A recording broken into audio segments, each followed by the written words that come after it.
Welcome back to the Spiderforest Webcomic podcast. I'm Mathieu Moyen, and we're bringing you a special edition of the program this time because I have two of this year's Eisner Award nominees for digital and webcomics with me here. And Szabla, the creator of Bird Boy and nominee for webcomics, is here along with Jehanzeb Hasan, co-creator of the comic Helm and nominee for digital comics, and also a Spiderforest Webcomic Collective member. We're devoting this entire show to our discussion, and we'll be talking about the new horizons of comics in the digital age and the challenges and opportunities of digital and web comics. It's going to be a great conversation, so stay with us.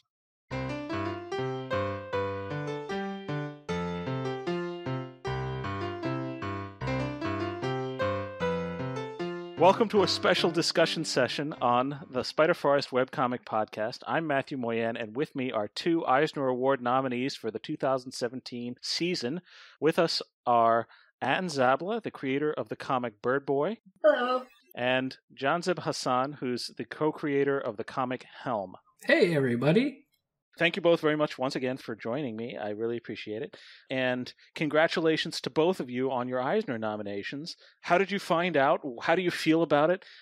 Why don't we just sort of roll into it right there? I found out about it, actually, I was on my way out to do a talk to some RISD students. I'm an alumni at the Rhode Island School of Design. And it was just that day I was going to talk to a bunch of, upcoming seniors. And as I was walking out the door, I was checking Twitter, and somebody just tweeted at me and was like, "Congratulations!" And I was like, "What is this person talking about? I don't know what they're congratulating me for."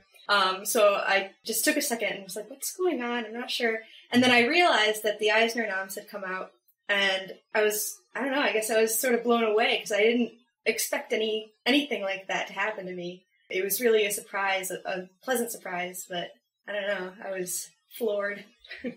Jehanzeb, how about you? On my Facebook feed, I had seen a photo of, I think it was a comic shop that had posted like a snail mail letter from Comic-Con International informing them that they had been nominated, because I guess there's some awards for comic stores as well. I saw that, and then that caused me to go check my mail, and I didn't find anything in my mailbox. I checked the next day, nothing. And so kind of assumed I wasn't nominated. And then I would say maybe a week or two later, I got an email from Jackie Estrada, who, coordinates Comic-Con International and the Eisner Awards ceremony, informing me. And I was ecstatic. I couldn't tell anyone, but I could tell my partner on the comic, Mauricio. And so I contacted him, and he was floored as well. And so they were telling us that they weren't going to make the announcements public until probably a week when they had a PR planned. And so we were anticipating, okay, we can start letting people know a week from now. And 2 days later, they made the announcement. So that's kind of how I found out. So aside from just the general affirmation that anyone would get from just recognition from your peers, what's next for you guys? Obviously the voting is still going on, and I think goes on until about the middle of June. Do you feel any different now? Is that just sort of a myth? Is that just one of these things that people say, "Oh, it's everything's changed," or "Nothing has changed"? What's next for Helm, and what's next for Bird Boy? So I hope I can leverage this into something. I think after the announcements went out, I did see a little bump in traffic. It was kind of cool to see Helm, listed in a bunch of articles and see people talking about it. I'm hoping to kind of leverage it into just increase my audience, and also, I want to take Helm to print, whether I do that through a publisher or self-fund, like a Kickstarter or something like that. I haven't decided yet, but I think this can only kind of help me in that endeavor. And then I have other projects, another comic project that I'm working on that I think it might be a little easier to kind of recruit collaborators on that next project. And, maybe this helps in getting FaceTime with publishers and that sort of stuff. So I'm hoping to turn it into something, but it really hasn't changed much, I would say. I think it sort of changed my outlook on myself and my own work, just my self-confidence for one. a few weeks before the nominations came out, I had a talk with my editor, and he actually told me that they weren't going to go ahead with publishing the third volume of Bird Boy, which I had been working on for maybe about half a year at this point.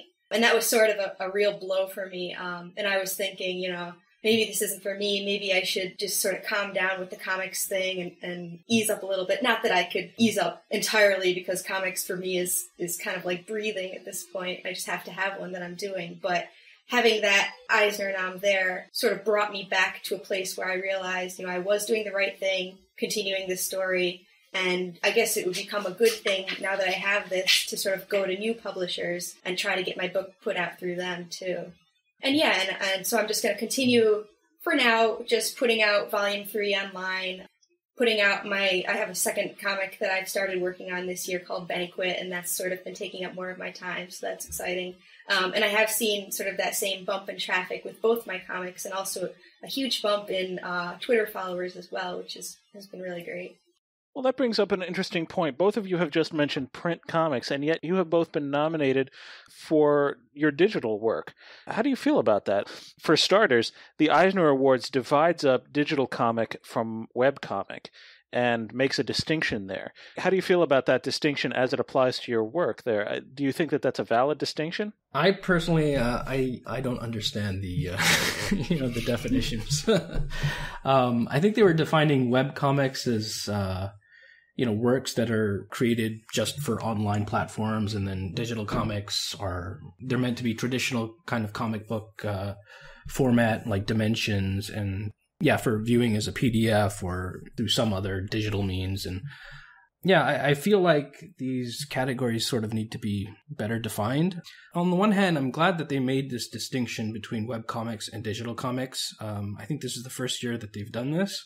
But at the same time, I don't quite understand what differentiates the two categories, because I'm not familiar with all the other nominees, but kind of just glancing at a few, I kind of feel like there's some in the webcomic category that are maybe digital comics, and some in digital comics, like my comic, that can go as webcomics as well. So, I mean, I'm happy to be nominated either way, but given the two categories, I think Helm might fit more as a webcomic than a digital comic. I kind of view digital comics as more kind of completed works, whereas, we can go on and on about how do you define a webcomic, but I would view Helm as more of a webcomic in my mind. The distinction is an interesting one. Like you, I have difficulty seeing what the distinction is. It seems to me that the way that they're using the term as a distinction between short form and long form comics. But these days there is so much crossover between different types of comics. I mean, to call something a webcomic or a digital comic seems unusual to me. And also considering that there is so much crossover between digital and print as well. And I'm sure you could speak to that. I sort of was in the same boat where I was trying to figure out if my comic really was a webcomic versus their definition of a digital comic, just because while I started out with Bird Boy being a webcomic, from the beginning it was always meant to be printed. So I really felt like it wasn't kind of real or published until I had reached that printed stage. So to get recognition as webcomic is interesting, and I definitely appreciate it. But I'm sort of not quite sure what to think of it. Yeah, I kind of feel like digital comics are, long form completed works that are only available via digital means, whereas webcomics, I kind of feel like, and Helm doesn't do all of this, but like they can be long form, short form, but they should make use of sort of the web platform and not just, the dimensions of a browser or, the reading experience on the web, or that kind of schedule that you have, like a lot of webcomics have multiple days a week or 1 day a week. I think that's kind of unique. I may be wrong. I'm not that well versed in all the other different, kinds of delivery, methods, but and then there's also the kind of the feedback you have with readers of webcomics that's kind of unique to that platform. And then there's web technologies. I've seen, webcomics that use animated GIFs instead of JPEGs, and then there's interactive comics. Where does that fall into the mix? So I feel like while this kind of separation of webcomics and digital comics is a step in the right direction. There's still a lot more to be done to kind of further define what exactly is a webcomic and what is a digital comic. Do you think that it's really necessary to make those sorts of distinctions? I mean, these days it seems that digital platforms are it is allowing a lot of people who would otherwise not have access to an audience to gain access to that audience and to get their work seen. I can speak to that myself. I do a comic called Six Commando. It has a very small but a very active and very engaged audience. And, I've been doing it since 2009, and I just sort of started putting it online. And I don't want to say like it's if you build it, they will come, but to a certain extent, it is like that. And it's allowing people whose work would otherwise not be seen because they wouldn't be able to work through a traditional print distribution method to gain access to an audience. I mean, used to be you would go to Diamond or you would go to a publisher like Dark Horse or DC or somebody. You would work your way up through some other person's property. And then after you'd done a certain number of episodes or issues, you would gain enough following within the community that you might be able to do something of your own. And that's sort of like the digital studio. That's sort of like the movie studio kind of approach. But this is sort of circumventing that. And I know that you have been publishing your work online and in print. Do you feel that, did you get your start on the web, or, how did you get into that to begin with? I definitely started on the web. I started Bird Boy, I think it was 2010, and even before that I had a previous comic that I had started up for a few years. So I think the distinction, or at least having some sort of categorical distinction between comics that started on the web and comics that have come up through publishers is really important, because I'm in the webcomic community more than I'm necessarily in any sort of print community. My comic was discovered by Dark Horse because I had it online and because I had been doing my own promotion and everything like that. And I don't know, I think it's sort of important to recognize the people who have made their way just through the web, even if they do end up going into print afterwards. Jehanzeb, you're still working on moving towards print. Do you think that if you went into print, would that undermine your identity as a digital cartoonist, as a digital comic? You think you'd have to give back your Eisner Award? I hope not. First of all, I don't expect to win. Let's get that out of the way. The reason why I started with a webcomic was I wanted to build an audience first. I wasn't really confident that I could kind of put a comic together and then send it off to publishers and get it printed. I think early on I did decide I would kind of try my hand at submitting to Image, for example, because they are, like the premier kind of creator-owned comic publisher. And I sent off a pitch when I had already completed, I want to say, an issue and a half worth of work. It hadn't been posted online, but I submitted that to Image, 6 pages or so, whatever their submission requirements are. Didn't hear back from them I think I waited a month and a half or so. And that kind of reaffirmed to me that, hey, I'm going to go the webcomic approach, build an audience. Once I have an audience, then I can start thinking about print again. So the intention was always to go to print, but the avenue, to get to that point, I felt like the webcomic route was the best way. And that was because I would have an audience that was ready to kind of purchase this work and was kind of tied to it, invested in it. Is that still going to be your approach, really? Do you, for me, my original approach was to go into print as well, but over time I've backed off from that. I'm happier with keeping it online than I feel like I would be in print. Do you still place a high level of value on the book itself, on the print item? I could ask the same, and I will ask the same question of Anne as well. Well, my plans are, as I move, Helm forward, I'm going to continue posting online before I kind of go to print. Print is sort of something I've planned after I finish, the first book. The first book is 5 chapters. Once all of that is online, then comes the book. And then the plan is to kind of go through the same process with the second book is all the chapters go online. And then once all the chapters are online, then there's the printed book. So it's sort of even for the readers, here's what you have been reading, what you've been invested in over the last year. in printed format. So it's something nice, something nice, tangible you can have in your hands. And I think there's something to be said about just the reading experience on like a computer screen or a mobile device versus in your hands. Like I definitely prefer to read something physical. And, the other thing about Helm and a lot of webcomics, I feel like we don't take advantage of everything we can on that web platform. I mentioned things like animations and even interactive comics. There's things you can do. I feel like webcomics, they've been around for a while, but there's still quite a ways to go. And I imagine somewhere 10 years down the line, this category of webcomics is going to kind of go in that direction where you're doing a lot of things that you can't do on a printed page. How about you, Anne? How do you feel about balancing conceivably the competing pressures between the print medium and the online medium in the work that you do?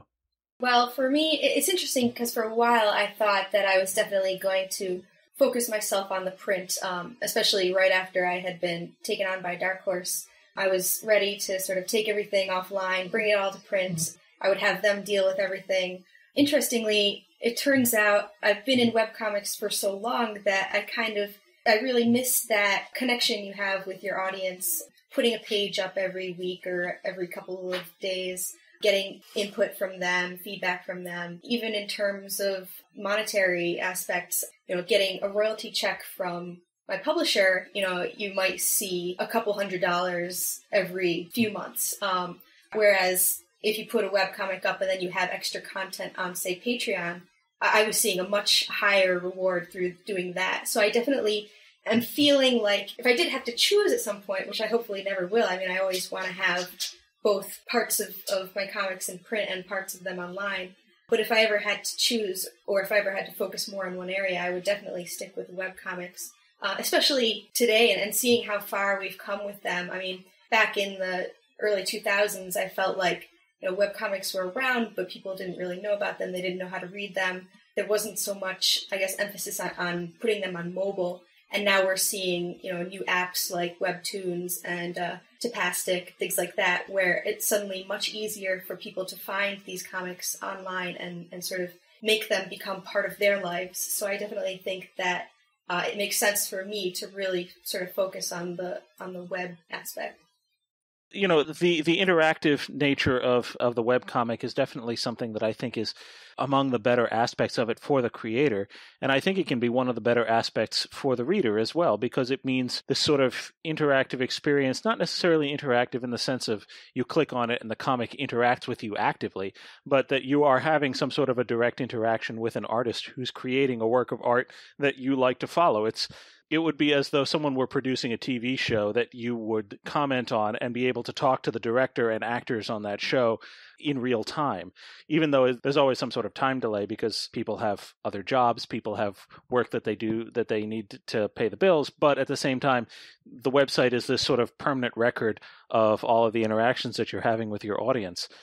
Do you feel that a print format lacks that? Do you feel that that's something that webcomics have on print? I don't feel like print completely lacks it because I've sort of gotten there on my own with other comics that I've read in print. I do think it's different though, because if you're reading a print comic, you're either completely binging on a whole series or you're reading one issue or a couple issues and then you wait for a very long time, you forget about it, come back to it whenever you're ready. So it's a very different relationship than a sort of online one where it's, every week or every couple of days, very regimented. You sort of have the chance to always have that interaction. It's always there. I feel like it's more like having a friend, I guess, whereas having that sort of relationship with a print comic, it feels like the creator is farther away. You can still have it, but it's just different. Yeah, I feel like it's still there with print comics, but it is different.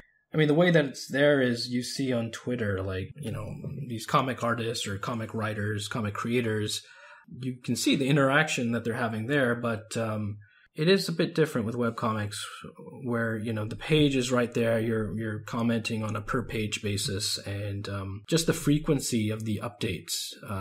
Whereas with printed comics, you get, a new issue, once every month, or a new volume once every, X months. Because of the frequency of the updates, you sort of have this community that sort of develops around your comic. And so As a creator myself, it's interesting for me to see the conversations that the readers are having amongst themselves. I get just as much enjoyment out of that as I do from the feedback, that I directly get from readers. Do you think that is going to incline more people to get into digital comics as time goes on?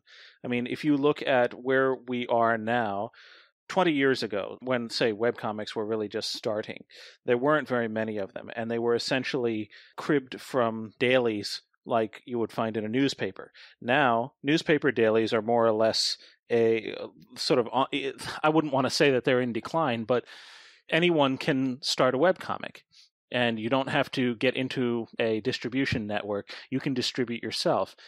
Now, the plus side is anyone can do a webcomic, but the downside is anyone can do a webcomic.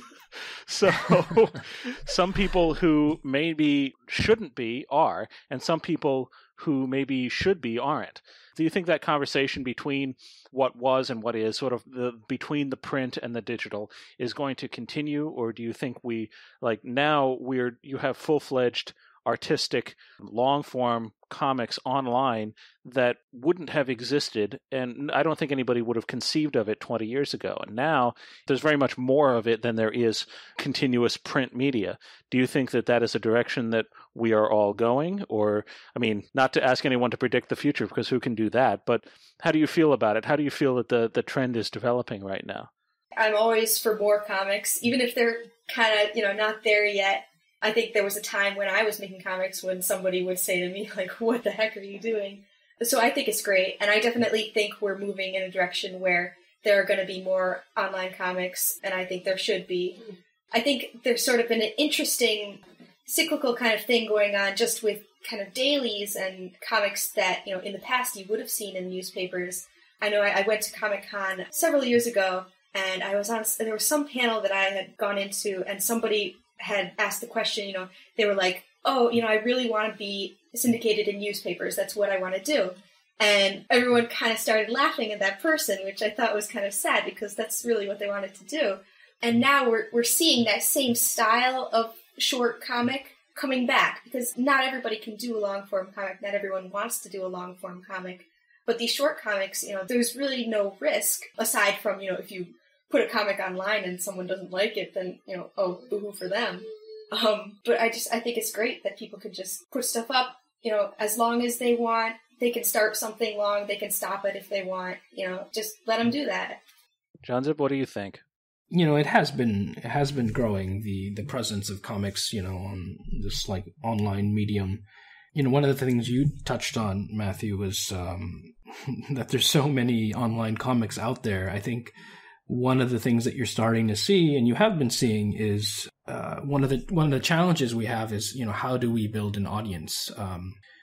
Back in the day, there probably wasn't as much competition. Like there's so many, like my comic is a fantasy comic, but there's so many fantasy comics out there nowadays. How do you, on the one hand, you have an existing kind of audience to draw from, but at the same time, it's how do you kind of elevate yourself above the rest? How do you get noticed? I run into that problem a lot on some of these other platforms like Tapastic, for example. It's just so hard to get noticed. There's so many comics out there. No one will find you. For my day job, I work in the mobile game industry. And one of the things you see happening there is that you run into the same problem. Like the app store is so saturated with all of these apps. How do you get your app noticed? And it's gotten to a point where these game studios, they spend more on marketing than they do on developing their games, or, just about the same.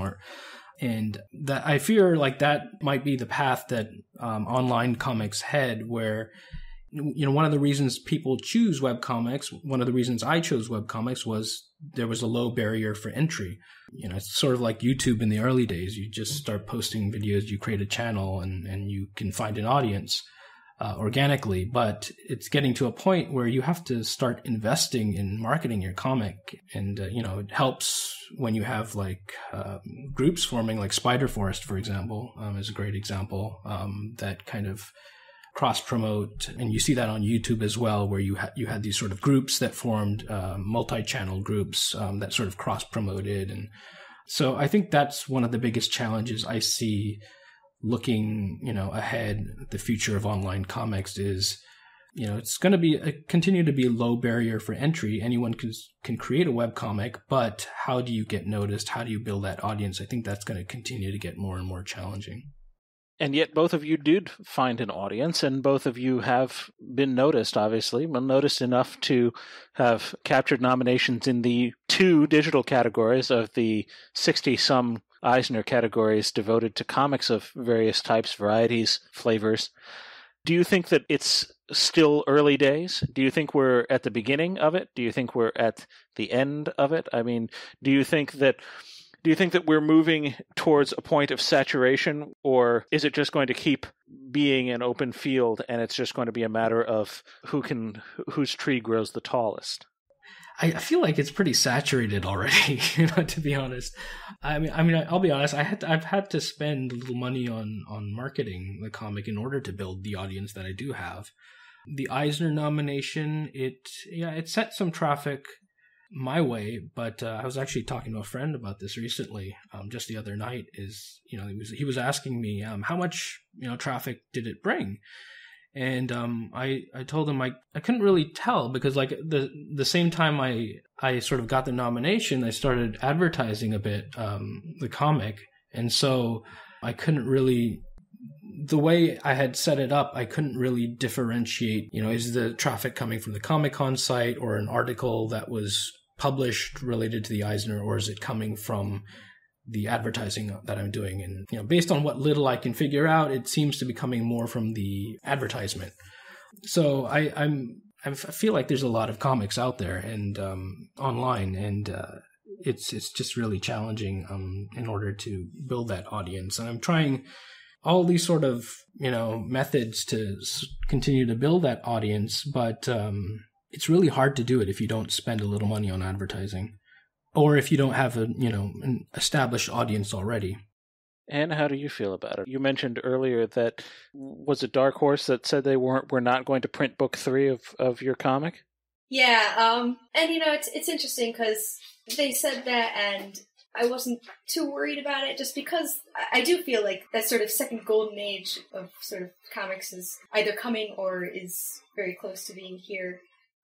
Yes, it is saturated, and you're seeing a lot of content that's very similar, and just it's hard to get your name out. But when you do get out there on the web, it feels like so much more than what you're getting through print. Even if your print comic has done very well, you're just not getting that same amount of engagement.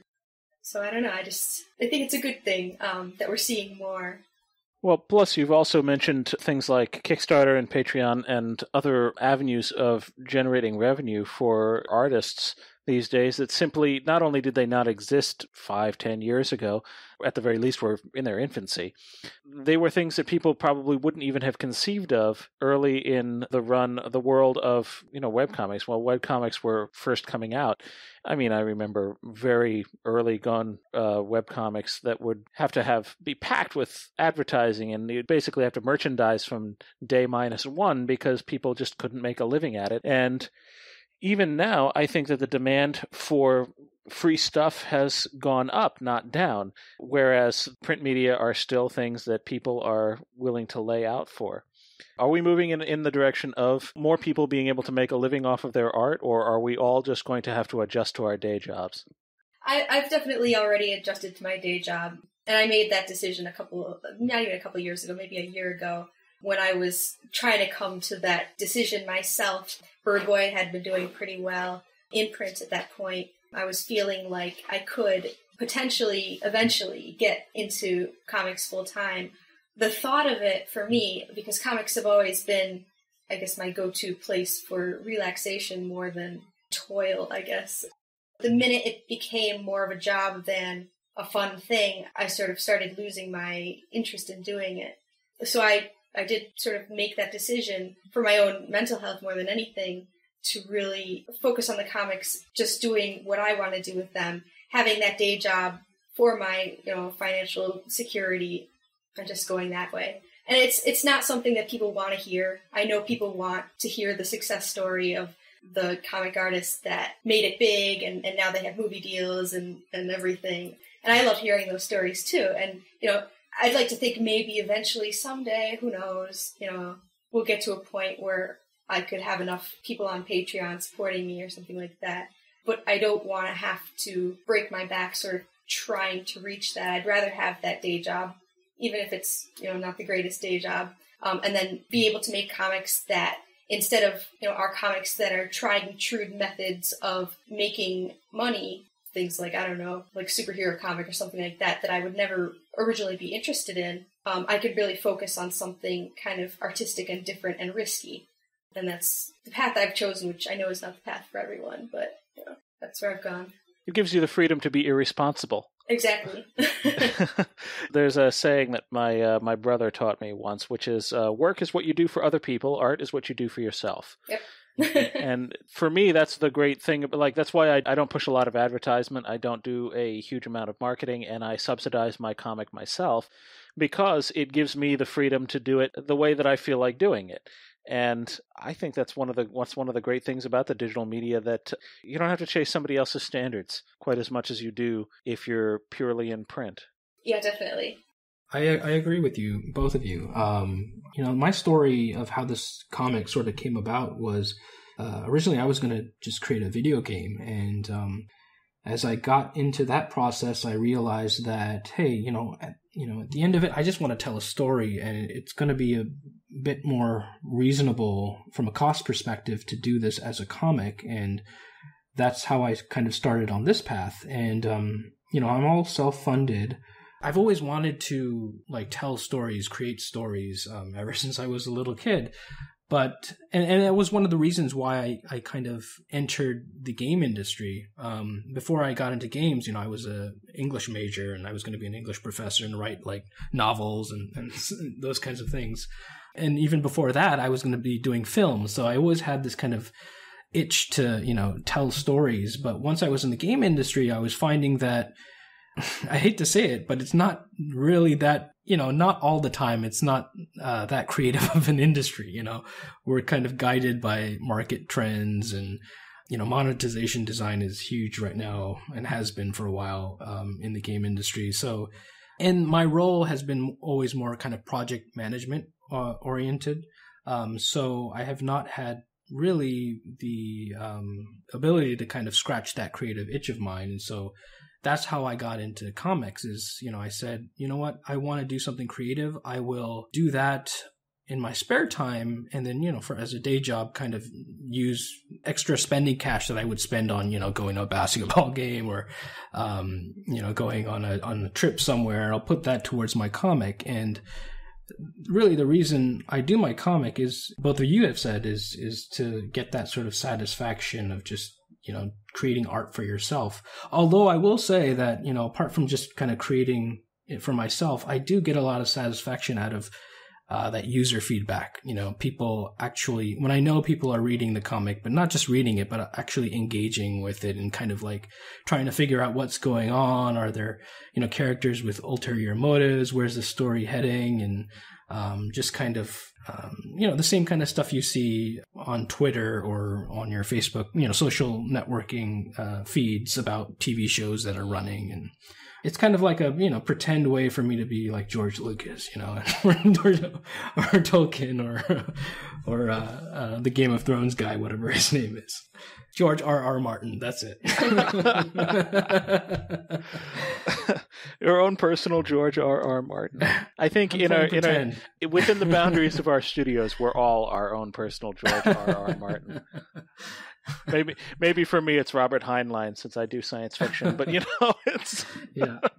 we've all got our standards, and Well, growing up, I used to Star Wars was a big influence on me, growing up, and I always wanted to I want to create the next Star Wars, and when I was in high school, I decided I'm going to do film, and just life takes us different ways, and I found myself in video games, and I still wasn't telling the stories I wanted to tell, and so I just realized, hey, you know what? I can do this. I can just, I don't have to go through a film studio or a publisher. I can just create these stories and find an audience. And that's kind of what led me to where I am now. Yeah, and at the same time, the medium is flexible enough to keep going indefinitely. I mean, and while Jehanzeb was talking, I was thinking of 20 or 25 years ago, getting a letter like that from Dark Horse would kill a career. But now Bird Boy goes on, Absolutely, yeah. Well, that's all the time we have for this episode. This program is a production of the Spiderforest Webcomic Collective. Our executive producer is Christina Major, and Eva is our showrunner and our audio engineer. The Spiderforest Webcomic Collective is a creator-owned organization funded by voluntary contributions from our members and from readers and listeners like you. Thanks for your support, and don't forget to go to spiderforest.com and read Jehanzeb's Eisner Award-nominated comic Helm, as well as over 70 other webcomics written and drawn by our members. At spiderforest.com, you can also join the discussion on our forums, participate in online panel discussions, and while you're there, you can even click on support to make a donation. Your financial support helps make our work possible, so thank you very much for your assistance. I'd like to thank Szabla and Jehanzeb Hasan for joining me for this episode, and if you're a comics industry professional, including web and digital comics creators, remember that you can cast your votes for the Eisner Awards until midnight on June 16th. Don't forget to do it, because your vote counts. Anne produces the comic Bird Boy. You can read it at bird-boy.com. Jehanzeb co-creates the comic Helm with Mauricio Caballero. You can read it at crookshaw.com/helm. Eva produces the comic Bits Fair. You can read it at bitsfair.com. And I produce the comic Six Commando. You can read it at viciousprint.com/sixcommando. I'm Mathieu Moyen. Thank you very much for listening, and we'll see you next time.